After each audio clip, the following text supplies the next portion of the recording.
Di sini tentang masalah seseorang yang hilang nggak ketahuan rimbanya atau merantau nggak ketahuan kabarnya. Ya, dia merantau ke luar negeri, umpama udah bertahun-tahun, udah lebih daripada 5 tahun, nggak ada kabar berita. Ya, sedangkan seseorang tersebut belum berkeluarga, lebih daripada 5 tahun nggak ada kabar kepada salah seorang keluarganya atau kerabatnya, istilahnya putus hubungan sama sekali. Nah, bagaimana tentang harta daripada waris orang tuanya tersebut? Umpama merantau, umpama keluar negeri atau dari daerah ke Jakarta, di kampung nggak dikasih kabar, orang tua nggak dikasih kabar, ya, saudaranya nggak dikasih kabar, kerabatnya nggak dikasih kabar. Setahun 2 tahun ada kabar, ketika tahun ke-5 atau tahun ke-10 nggak ada kabar, sedangkan dia belum berumah tangga. Nah, bagaimana tentang harta warisnya? Di sini menurut ulama, ya, hasil muwafaqah di sini dilihat dari berbagai sisi. Ini bisa terjadi harta warisnya itu dikembalikan kepada saudara-saudaranya dengan sabab, ya, dicari dulu kabar beritanya. Kalau kabar beritanya nggak ada sama sekali, ya, kita kumpulin tanya wali atau orang yang mengerti di dalam arah hukum ini.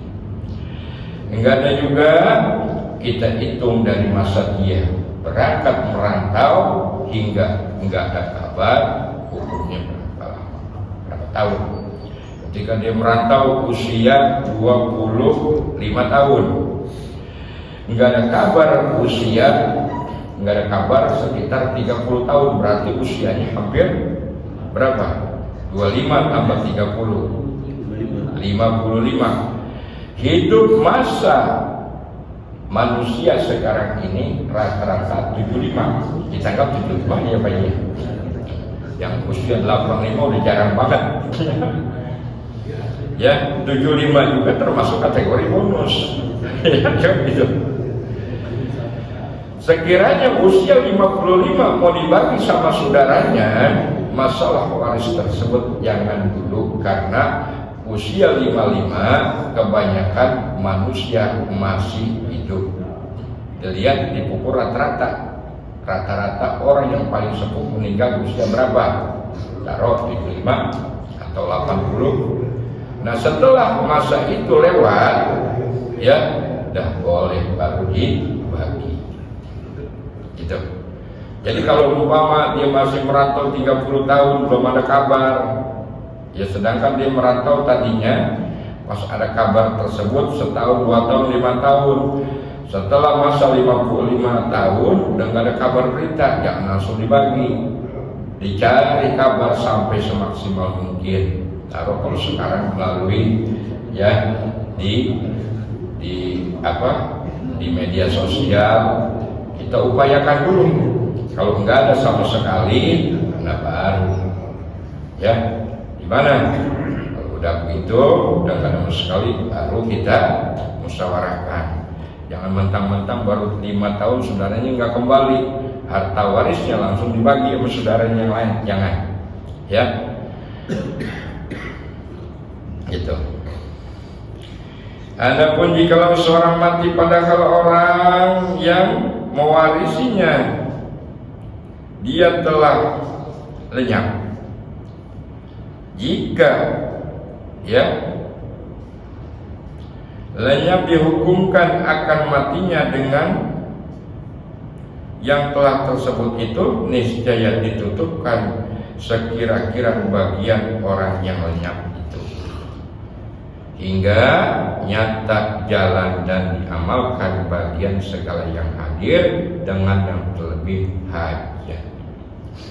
Maka dengan kata ini, jikalau ada itu meninggalkan suami dan dan mama dan saudara lelaki yang seibu sebapak.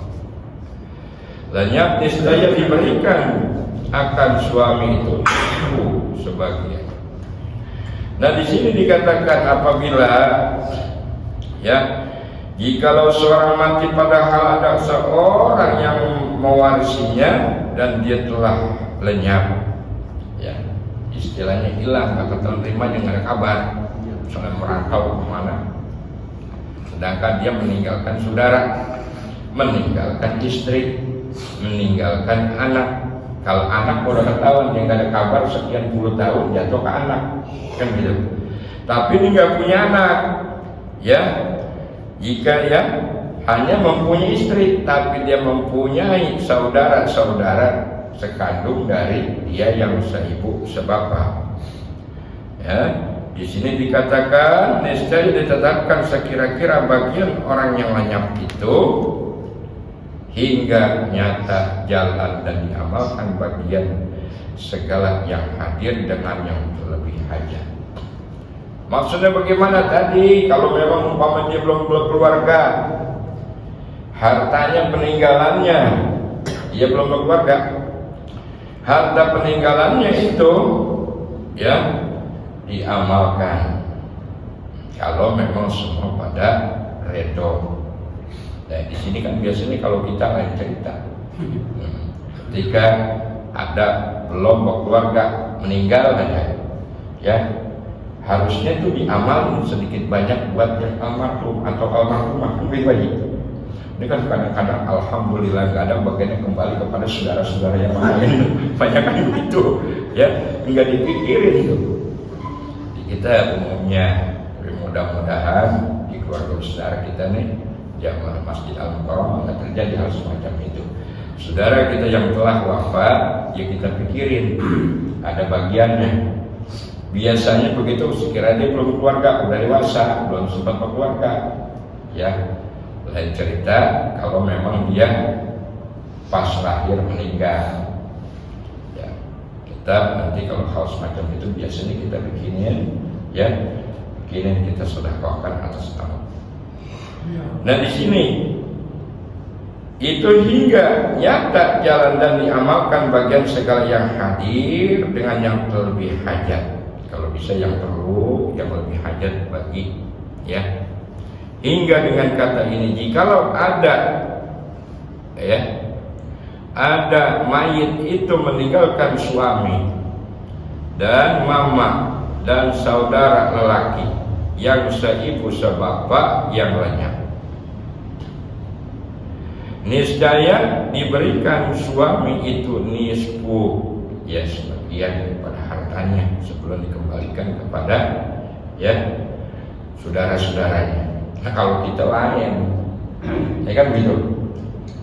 Dia nggak punya anak, ada suaminya, dia merantau jadi TKW, nggak ada kabar berita. Harta peninggalan daripada istrinya banyak, dari tadinya bagian dari istrinya, kan? Yang belum sempat dibagi. Ketika dia meninggal dunia atau nggak ada kabar berita, maka harta tersebut biasanya kembali kepada suaminya. Kan begitu. Ini salah, suaminya berhak mendapat hanya sebagian.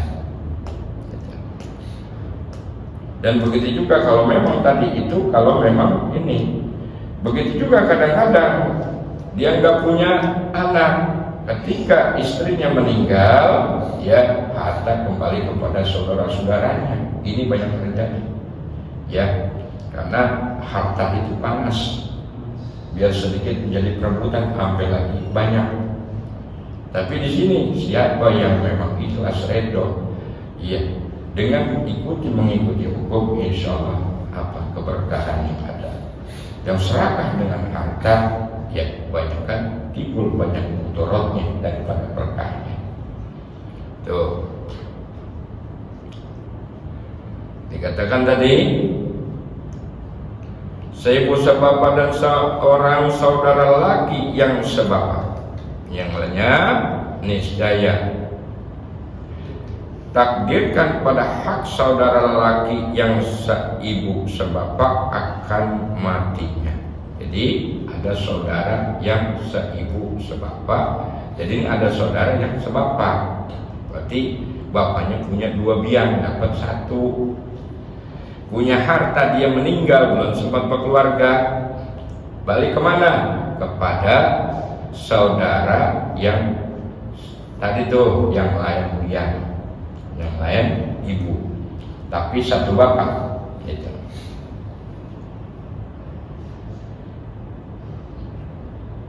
Ya.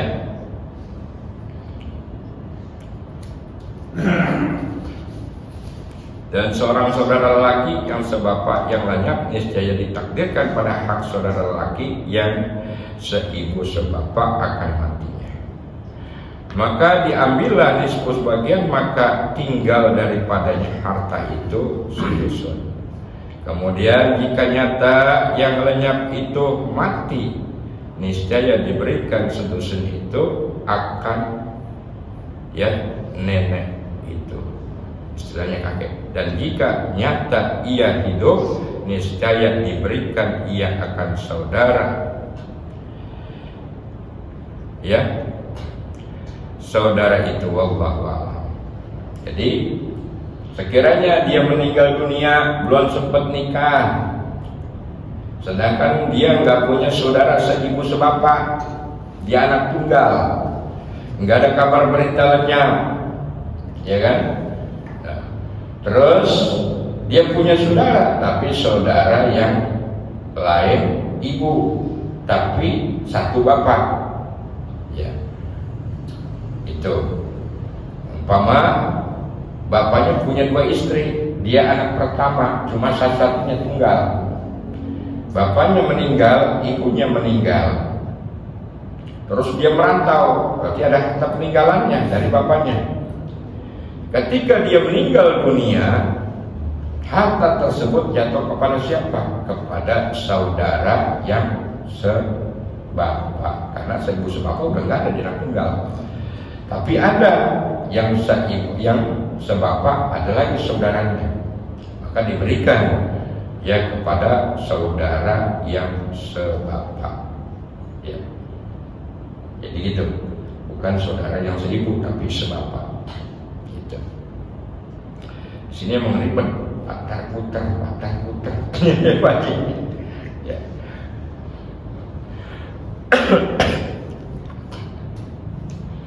Nah, di sini di mana dibagi kepada sebagian daripada hartanya tersebut. Dan di sini diberikan lagi sudusun kepada neneknya, ya.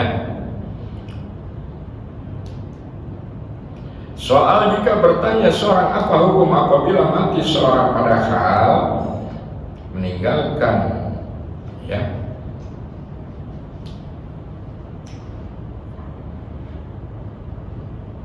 adakah harus bagi kita yang mengamalkan pada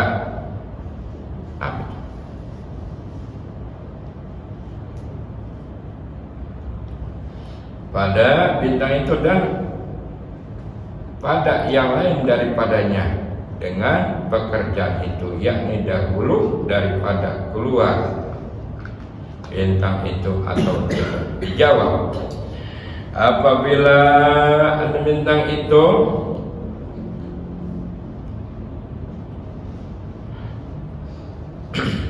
didapati tiada mengurainya seperti bintang, ya, dan istri mayit umpamanya, atau terkadang ia mengurainya dan terkadang ia tiada, ia warisnya seperti bintang istri saudara yang seibu yang sebapak dengan mayit, padahal diperoleh bagi mayit itu warisnya yang lain daripada bintang itu, niscaya harus bagi kita yang mengamalkan pada bintang itu dan pada yang lain daripadanya dengan pekerjaan itu, dengan membagi harta dahulu daripada keluarga itu. Maka jika tiada diperoleh bagi mayit itu warisnya yang lain daripadanya, atau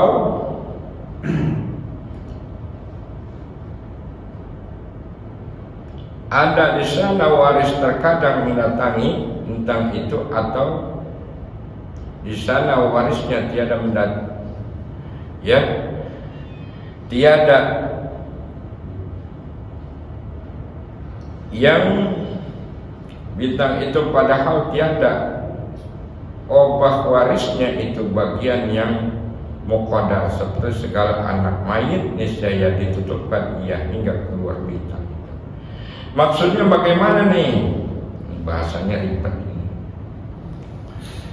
Kalau bertanya seorang apa hukum apabila mayit mati seorang padahal meninggalkan, ya, maksudnya meninggalkan waris, adakah harus bagi kita yang diamalkan pada waris itu dan yang lain daripadanya dengan pekerjaan itu, ya,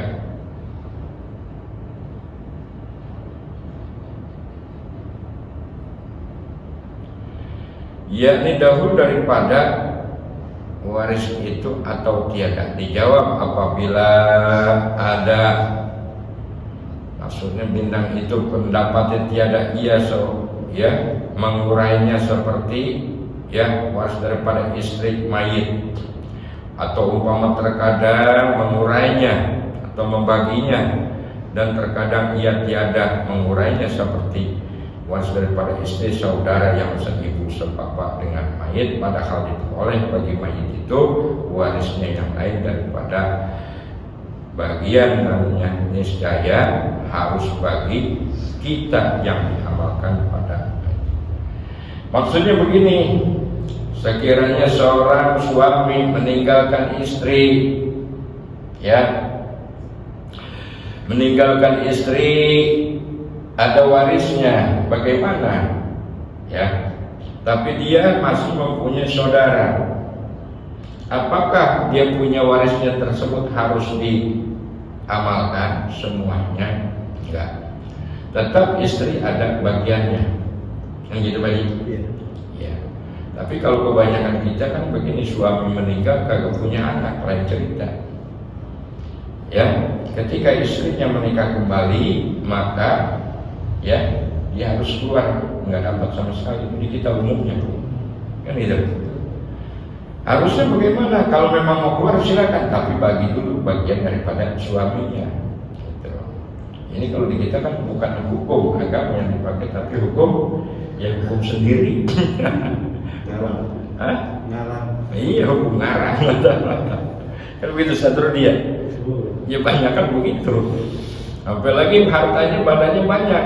Ketika dia belum berkeluarga aja udah diasingkan, biasa begitu istrinya. Apalagi udah berkeluarga, suaminya meninggal dapat setahun, nah itu mulai diasingkan, dipinggirin. Ketika istrinya meninggal, suruh keluar dari rumah itu. Kalau gak punya anak, kalau punya anak mau meninggal dikit, ya kan? Karena apa? Itu bukan bagian dia. Alasannya begitu. Tapi kenyataannya di kita ini, kalau kita ikutin hukum, silakan keluar, tidak menjadikan suatu masalah, yang penting bagi dulu haknya. Kalau haknya udah dibagi, dibawa sama suaminya, terserah. Tuh. Kalau dibagi spekulan. Bukan. Kalau dibagi itu. Maksudnya, kalau yang dibagi hak suaminya gitu, kalau dibagi ke istri itu. Kan suaminya gini. Untuk waris ketika orang tua meninggal dunia, ada anak laki perempuan, laki-laki dan perempuan. Kalau bahasa kitanya, laki-laki sepikulan, perempuan sejunjungan, itu saudara laki perempuan. Gitu. Umpama laki dapat 100 meter, perempuan 50 meter. Tapi kalau zaman sekarang begitu pada berantem, agak adil katanya, kan begitu aja. Ini ketika orang tua meninggal. Sedangkan permasalahan ini bukan masalah orang tua meninggal, tapi suami meninggal, meninggalkan istri dan meninggalkan saudara yang lain. Jadi suaminya meninggal dunia, enggak punya anak, cuma istrinya doang. Bagaimana hukumnya? Apa kembali daripada saudara tersebut dikembalikan kepada saudara-saudara semuanya? Enggak. Ya, jangan semuanya, tetap harus dipikirkan kepada siapa? Kepada istrinya juga. Karena apa? Dia yang merawat ketika dari rumah tangga enggak wafat. Walaupun itu daripada ya bagian daripada waris daripada suaminya. Itu hal yang ditanyakan, perempuan sejunjungan itu waris daripada orang tua. Ya, kalau ente redo, saudara ente yang perempuan sepikulan, ente sejunjungan, oh enggak. Kan begitu. Tapi kalau zaman sekarang makanya perlunya dikatakan wasiat, ya begitu. Jangan sampai di kemudian hari terjadinya keributan yang menimbulkan putusnya hubungan silaturahmi antara saudara kandung, ya, yang dari masih kecil akur, pas sudah gede gara-gara harta pada ribut, ya, pada putus hubungan silaturahmi. Kadang-kadang yang mempengaruhi sebelah kita ini. Dari kita udah gak jadi masalah, tahu-tahu dibisikin, digosok, jadi masalah lagi. Ini banyak terjadi, ya. Makanya yang pentingnya ketika sebelum meninggal dunia orang tua, kita pesenin bapak, ibu kalau bisa ditirkan dulu, diomongin dulu, dibagi. Bukan saya dalam arti di sini ingin mendoakan orang tua cepet-cepet wafat, bukan. Kadang-kadang sebagai orang tua suka paham ya bagian orang tua masih sehat, udah ngomongin waris, sampai juga lupain mati. Banyak kan begitu. Padahal kalau yang kita cerdas secara bijak, ini bukan hal semacam itu demi menyelamatkan orang tua nanti dalam kubur kalau nggak ada umur. Kenapa?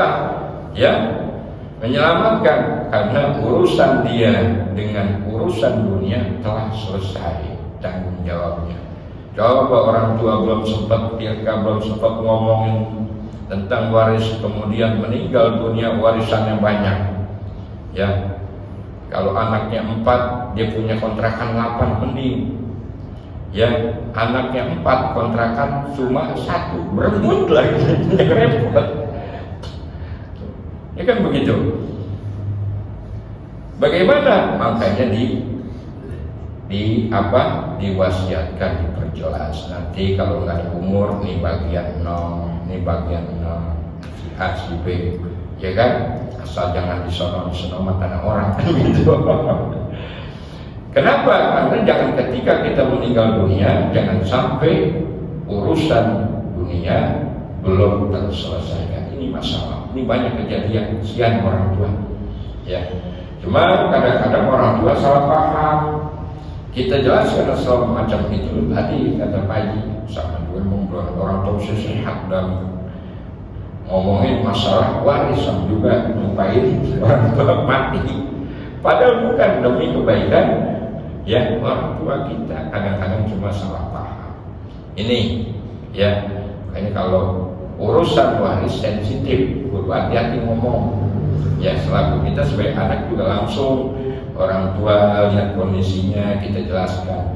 Jangan kita langsung ngomong, Pak, udah warisan bagi-bagi aja. Ya. Sekarang ini ya orang tua pasti mengkelak, orang tua pasti marah. Ngomong baik-baik. Hanya sebagai simbol aja kita jelaskan, selagi masih ada biarin hak pakai orang tua. Yang penting udah ada dia, ya.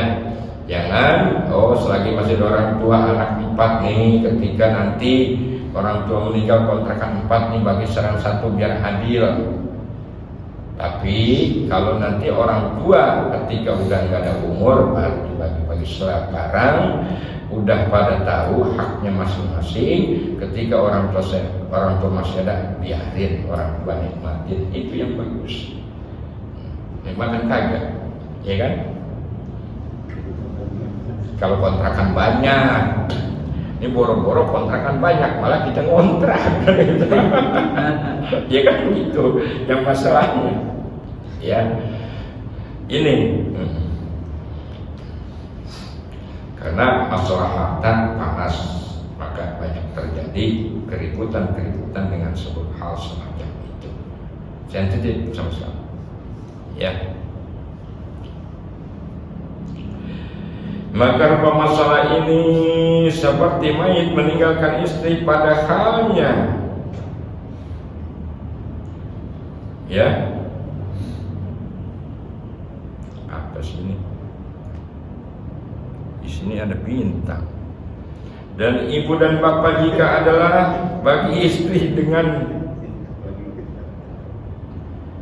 amal, dan bagi tiap-tiap ibu dan bapak itu sudusul.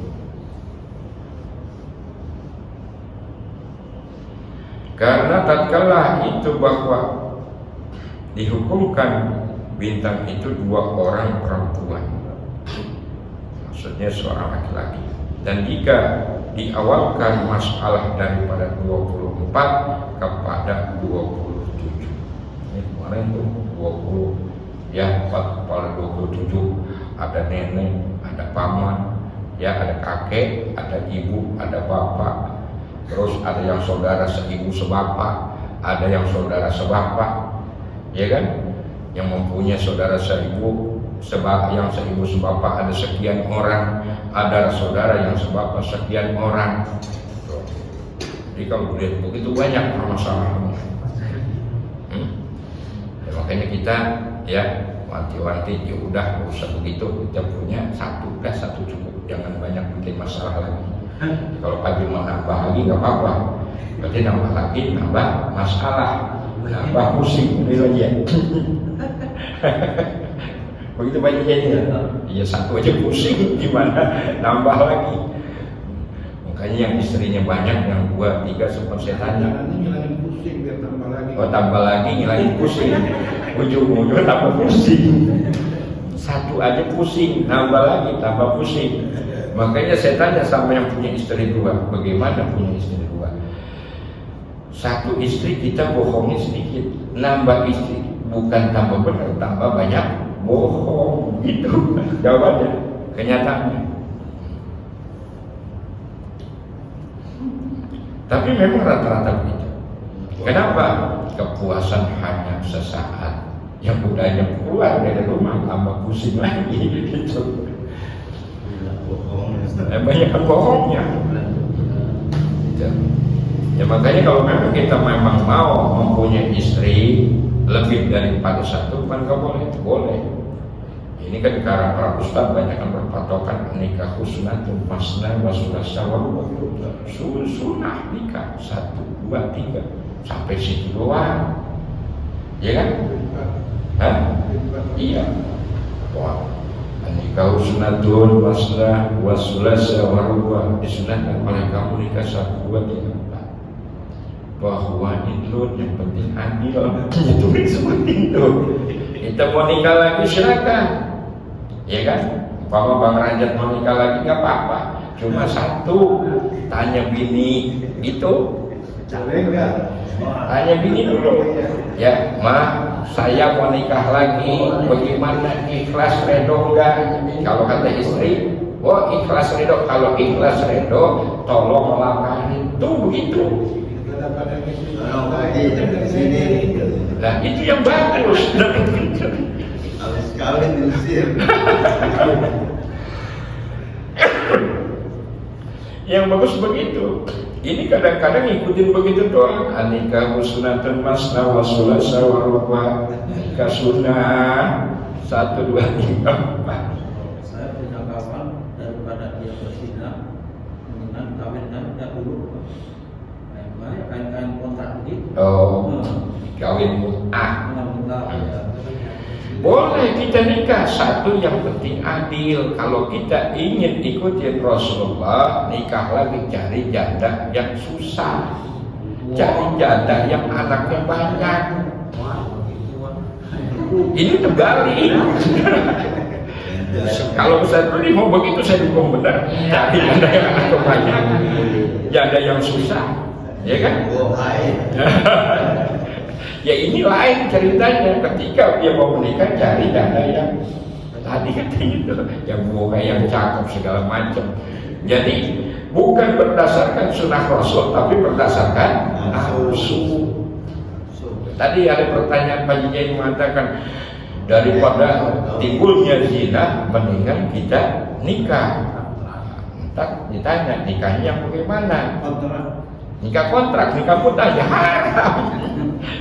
Ya. Tujuannya jelek kontrak tujuannya jelek dengan gauli. Iya, tujuannya bukan berdasarkan sunatullah, tapi berdasarkan nafsu. Ya contoh Rasulullah menikahi daripada saudara semumin istrinya yang di perang Badar. Ya. Siapa? Itu Siti Saudah. Siti Saudah itu umur dengan Siti Aisyah bertahun jauh, seperti anak dengan ibu. Tuh. Dinikahkan oleh Rasulullah SAW karena suaminya Siti Saudah wafat di perang Badar.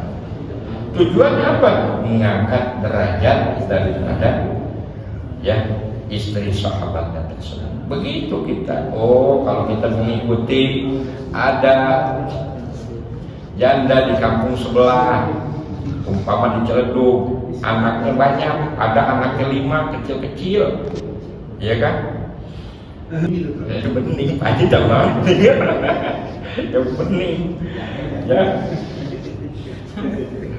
Jadi bagaimana hukumnya? Ya udah, kita ini banyakkan nikah. Yang kedua, umumnya bukan berdasarkan sunatullah, tapi berdasarkan nafsu.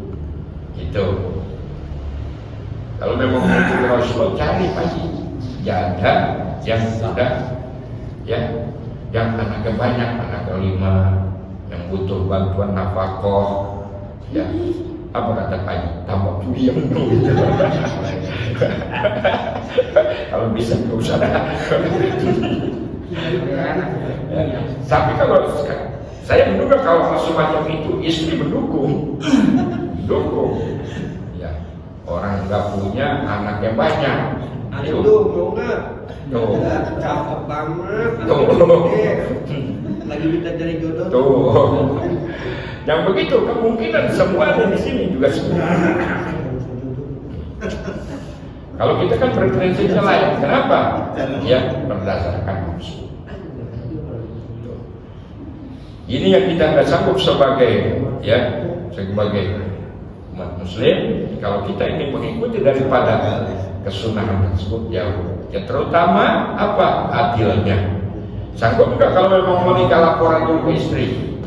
Saya mau nikah sama istri pertama nih. Ngomong-ngomong mah saya mau nikah lagi, ikhlas redho enggak? Kalau memang ikhlas redho tolong lamarin. Yang ada bukan dinikahi, ujung-ujungnya dilemparin sama baskom. Kan begitu, iya kan? Ya, kalau memang kita mengikuti masalah adilnya. Jadi begitu, lontar masalah harinya. Ini terbalik. Istri yang kedua 2 hari, istri pertama sehari. Istri kedua dikasih jatahnya gedean. Istri pertama kecilan padahal anaknya banyak kan istri pertama daripada istri kedua. Seimbangin. Istri kedua anaknya 1 umpama 100.000. Istri kedua istri kedua tuh 100.000 anaknya cuma 1. Istri pertama anaknya ada 3 termasuk ibunya 1, 4. Kasih berapa? 200.000. Namanya adil. Hitung kepala. Ini mah hitung bukan masalah kepala, hitung sayangnya. Dikasihkan adil lebih sayang sama yang muda dikasih gedean. Ini banyak kan? Kan begitu saja dia. Jangan kasih tak dulu Jangan. Banyak bohongnya, ujung-ujungnya nanti di sono katanya udah makan, dibalik ke sono disangka udah makan. Ujung-ujungnya makan di warteg. Ini banyak kan? Ya. Pas dia pulang kata istri pertama, habis dari istri muda, habis udah makan, beli kopi enggak. Paling dia apa? Mau nggak mau, paling minta bikinin kopi. Jadi bikinin kalau makan, dia malu ngomong banyak kan begitu nih. Paling dijual makan juga. Ya, jadi yang udah punya 1 udah dah. Ya.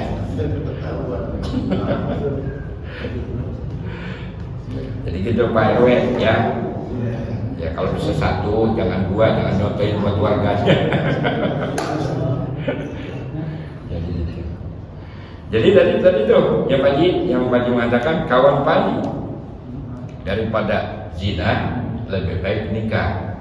Tapi nikahnya nikah kontrak. Ya sama-sama. Sesuatu keburukan ditutupi dengan keburukan yang lain, sama juga bohong. Menurut Pak Nur Iskandar anak laki. Bagaimana? Itu hukumnya nah itu karena dia sebenarnya itu nggak pakai saksi pun kalau dia udah nafsu nikahin sah. Gus Dur pun bingung itu pikirnya Pak Nur Iskandar.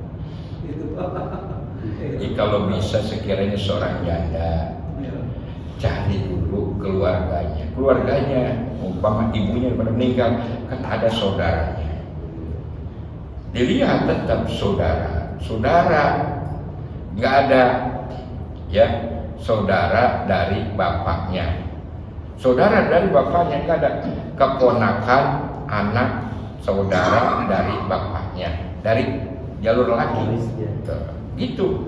Udah nggak ada sama sekali, umpama jauh, sekarang zaman canggih, by phone kan begitu, Video call bisa. video call gitu. Ya, karena seperti saya nih ngalamin yang kedua, ini berbagi cerita sih. Waktu saya mau nikah, sebelumnya sudah kunjungan, kebetulan keluarga kakaknya itu agak jauh di kampung Cikandang, daerah agak Cisau ke sana. Dia mau datang waktu itu lagi kurang sehat. Itu kakaknya. Ya syukuran seusia pagi. Masa kita paksain kan gak mungkin. Apa saya bilang sama Pak Jamin, Ustaz, tolong video call aja kita dialog langsung bicara tentang keluarga. Sah. Nggak apa-apa begitu. Ini kan sekarang orang yang gampangin, udah pakai wali ahkam aja, wali hakim. Ya. Bukan nggak boleh pakai wali hakim, cuma satu, cari dulu permasalahannya. Kalau memang udah mentok baru kan begitu saja. Nah itu. Zaman sekarang saya enak. Dulu zamannya Pak Nur Iskandar itu belum ada HP aja masuk gede begitu. Wah, masuk kok begitu. Tapi kan zaman itu udah ada. Saya tahu persis apa jandanya Ahmed Gigi itu. Kebetulan saya jadi asisten dia itu. Oh gitu. Udahlah, menjadi hotel Raja Saka. Jadi emang kadang-kadang yang repot begini, orang yang ngerti hukum mempermainkan hukum. Betul. Ini yang masalah, Sendiri, ya. dibuat-buat sendiri. Ini yang masalah. Ya, bagaimana hukumnya lebih berat tanggung jawabnya daripada yang awam sama sekali berat. Itu. Ya. Sekarang mudah-mudahan sekarang dapat seorang suami tidak sampai atau istilahnya itu bisa penjara 15 tahun. Oh gitu. Tidak ngapain atau tidak. Ya makanya ini kebanyakan hingga perempuan. Tidak mikir panjang. Iya, kenapa orang-orang dulu walaupun dijodohin pada langgeng mereka taat kepada agama. Orang sekarang nikah bukan dilihat daripada sunnahnya, tapi dilihat daripada nafsunya. Kejadian kemarin zaman Covid, setelah Covid saya nongkrong di KUA Kembangan. Itu sehari yang daftar lebih daripada 50. Masalah yang menggugat orang perempuan kebanyakan. Padahal ketika seorang suami istri, ketika suami lagi nggak ada, istri kudu nangin. Ketika lagi ada, ya begitu juga, ada sama-sama, nggak ada sama-sama. Jangan mau enaknya aja. Ini kadang-kadang juga salah suaminya, ada duit ngumpetin. Jujurnya nggak ada. Ini kadang nggak jujur. Ya itu anak jangan ya. Itu ada duit, jalannya lebih jauh. Nggak ada duit ngebrek di rumah, ya salah lagi. Ya makanya kalau pengen langgeng, maaf. Ibarat kata orang dulu, apabila kita dititipkan kepercayaan, lebih berat menjaga kepercayaan daripada mencari kepercayaan. Itu. Ini ada duit yang senang orang lain, susah di rumah. Banyak kan begitu. Bagaimana kagak mau ribut? Makanya perlunya rumah tangga, perlunya kejujuran antara kedua belah pihak. Itu. Kayaknya itu aja kali ya. Kita tutup. Astagfirullahaladzim, astagfirullahaladzim, astagfirullahaladzim, wafwan ya karim, wafwan ya rahman, wafwan ya rahim, ya rabbi fil mustafa, baliyakum aqasidan hafil lana ma'amatu ya wassalamu. Allahumma salli wa sallim ala sayyidina Muhammad mintahu wa rahmatillah wa kalimina salatu wa salamu ala iman bila mulkilah wa ala wa sahbihi wa mawala Allahumma min hayyatillah Allahumma Fatiha Rabbana la tuzigh qulubana ba'da idh hadaytana wa hab lana min ladunka rahmatan innaka antal wahhab Rabbana ya Allah atina fid dunya hasanah wa fil akhirati hasanah wa qina adzabannar rahmatika ya arhamar rahimin wa sallallahu alaihi wa sallam Muhammadin wa alihi wa sahbihi alhamdulillahi rabbil alamin. Assalamualaikum warahmatullahi wabarakatuh. Waalaikumsalam warahmatullahi wabarakatuh.